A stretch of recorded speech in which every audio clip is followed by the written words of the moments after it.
और छत्तीसगढ़ के रण में धुआंधार प्रचार कर रहे सीएम भूपेश बघेल ने कोरिया जिले में एक बड़ी घोषणा की। उन्होंने कहा कांग्रेस चुनाव जीती तो 2 और नए संभाग बनाए जाएंगे। कोरिया और रायगढ़ जिले को संभाग का दर्जा मिलेगा। गौरतलब है कि बैकुंठपुर से कांग्रेस प्रत्याशी अंबिका सिंह देव ने रायगढ़ को संभाग बनाए जाने की मांग की है। गुलाब भी कह दीस, अंबिका भी कह दीस।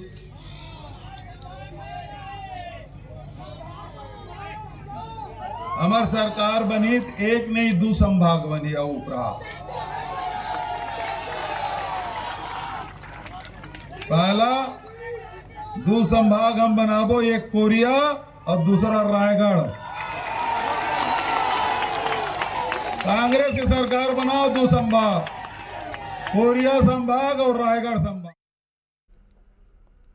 छत्तीसगढ़ में चुनाव प्रचार के दौरान बीजेपी और कांग्रेस के कार्यकर्ताओं के बीच कई बार झड़प देखने को मिली है और एक बार फिर विरोधी दलों के कार्यकर्ता और नेता आपस में भिड़ गए। विवाद इतना बड़ा कि मामला थाने तक पहुंच गया।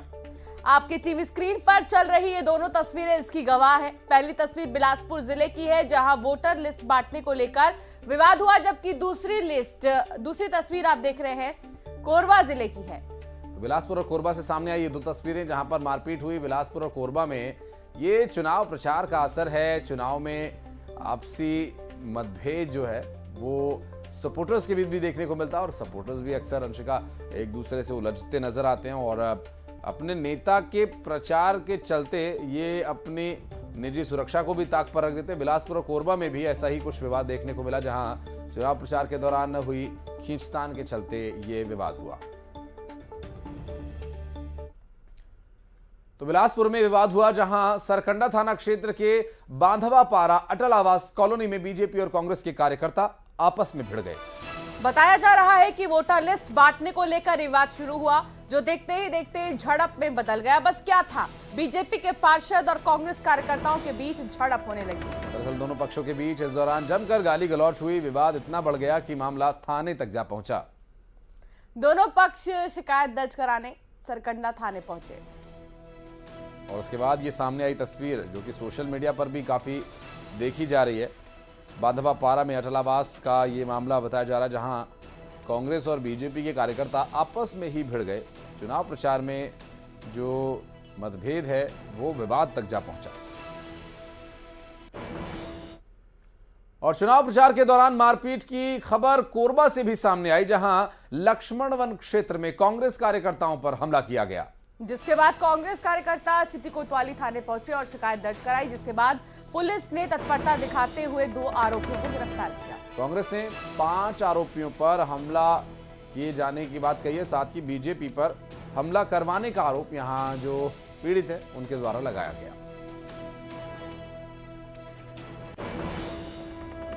पहले चरण का चुनाव हो जाने के बाद कांग्रेस ने गृहलक्ष्मी योजना की घोषणा की और जिसको लेकर बीजेपी लगातार हमलावर है। वहीं दूसरी तरफ बीजेपी के महतारी वंदन योजना को लेकर भी घमासान मचा हुआ है। बलरामपुर में महतारी वंदन योजना का पैम्पलेट छापने वाले प्रिंटिंग प्रेस के खिलाफ कार्रवाई की गई है। चुनाव आयोग इसे आदर्श चुनाव आचार संहिता का उल्लंघन मानते हुए राजपुरा स्थित सौरभ फ्लैक्स प्रिंटिंग को सील कर चुका है। आरोपों के मुताबिक प्रिंटिंग प्रेस संचालक महतारी वंदन योजना का पैम्पलेट छापने का दस्तावेज पेश नहीं कर सके, जिसके बाद ये कार्रवाई की गई है।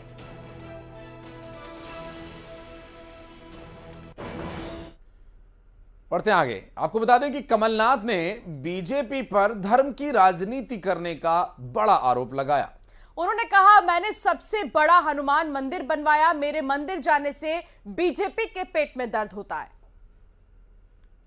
सवाल, आचार्य प्रमोद कृष्णम ने एक बड़ा बयान दे दिया है, जिसको लेकर बीजेपी ने प्रेस कॉन्फ्रेंस करी है और कहा है कि कांग्रेस में कुछ लोग हिंदू विरोधी हैं। उस पर आप रिएक्ट करना चाहेंगे कमलनाथ जी? देखिए, मैं नहीं जानता क्या किसने कहा।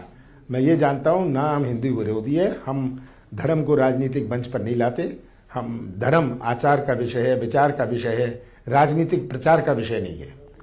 बीजेपी के पास जब कुछ बचता नहीं है, ये धर्म को राजनीतिक मंच पर ले जाते हैं। जी, लेकिन आजकल आप भी मंदिर जा रहे हैं, हालांकि आपने तो एक बड़ा हनुमान मंदिर भी बनाया हुआ है जो हमारी जानकारी है तो छिंदवाड़ा में। लेकिन देखिए 14 साल पहले मैं आपका जवाब जल्दी दे दूं क्योंकि मुझे जाना है। मैं आपको बता दूं जी 14 साल पहले मैंने सबसे बड़ा हनुमान मंदिर बनाया, कोई इसमें राजनीति नहीं थी। आज बीजेपी के पेट में दर्द होता है अगर मैं मंदिर जाता हूं, उनके पेट में क्यों दर्द हुए? सबकी अपनी भावना है। अगर मैं कोई धार्मिक कार्यक्रम में जाता हूं, इनके पेट में दर्द होता है। नहीं, आपके जाने से नहीं, वो कहते हैं कि चुनावों से पहले राहुल गांधी जाते हैं मंदिर, प्रियंका गांधी वाड्रा जाती है मंदिर, और दिग्विजय सिंह ने तो कन्या पूजन पे सवाल खड़ा कर दिया। अगर कोई धार्मिक स्थान होए, अरे ये सीधी बात है, कोई धार्मिक जगह होए, प्रियंका गांधी गई थी, जब वो गई उन्होंने नर्मदा पूजन किया, इसमें ये तो स्वाभाविक है वो करेंगी। अगर ऐसी कोई धार्मिक चीज होए वो करेंगे ही, पहले से करते थे। चुनाव से इसका क्या लेना देना। और खबरें जारी हैं, वक्त एक छोटे